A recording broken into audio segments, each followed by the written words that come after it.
कई फाराका वाटा रकवा वाला रे छोरा बिन के गेले बड़ी बड़ी दूर।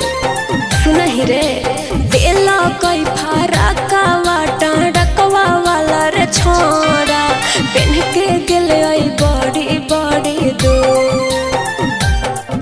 अरे कबो पटना कबो फतुहा कबो आरा छापारा कबो गेले घूमे राघोपुर।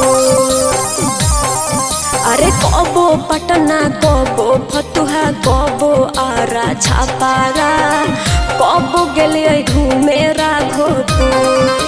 बुझले ले लही फरकवा टरकवा वाला से छौरी सारा जग में भई गेलौ सोर।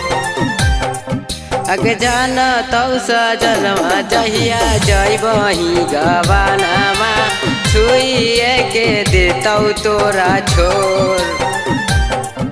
आगे जान तौ सजनमा जहिया जैबही गवानामा छुइए के देतौ तोरा छोर।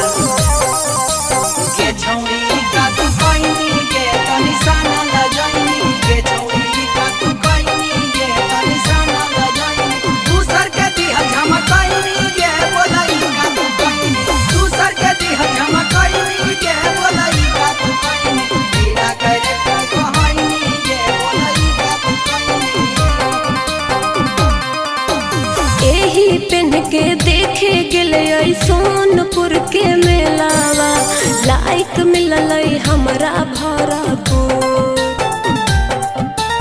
एही पेन के देखे गेले सोनपुर के मेलावा लाइक मिलल हमरा भरपूर। अरे ब्यूटी पफीदा भैले बलिया के लइकन पीछा लागल पूरा हाजीपुर। अरे ब्यूटी पफीदा भैले बलिया के लइकन पीछा लागल पूरा हाजीपुर। गिरल हऊ मतिया बाबू माई के इजतिया रखली बचा के नहीं छोड़। अगर दूसरा के दिहल लिहल फ्री वाला चीजावा कहो ही कि लागो है बिजोर। अगर दूसरा के लिहल दिहल फ्री वाला चीजावा कहो ही कि लागो है बिजोर।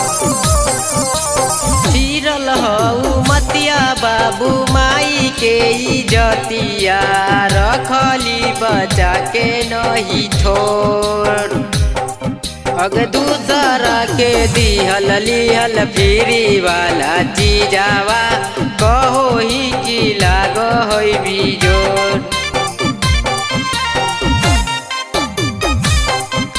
चंदनो में सावा है देखी हमर डरे सावा कहै बबुनी हो चनाचोर। चंदनो में सावा है देखी हमर डरे सावा कहै बबुनी हो चनाचोर। जहाँ गेलिए तहाँ तहाँ पीछे पीछे लोगावा बेरी बेरी देखे हमके घूर। चढ़ली जवानी में मनमानी बरी कैलही नसनी बदनिया अपन कोर। चढ़ली जवानी में मनमानी बरी कैलही नसनी बदनिया अपन कोर। अग सुधीर सजनवा मुहवा देखतौ तोहर निशानामा जली कर तू आता नयन जोर। अग सुधीर सजनवा मुहवा देखतौ तोहर निशानामा जली कर तू आता नयन जोर।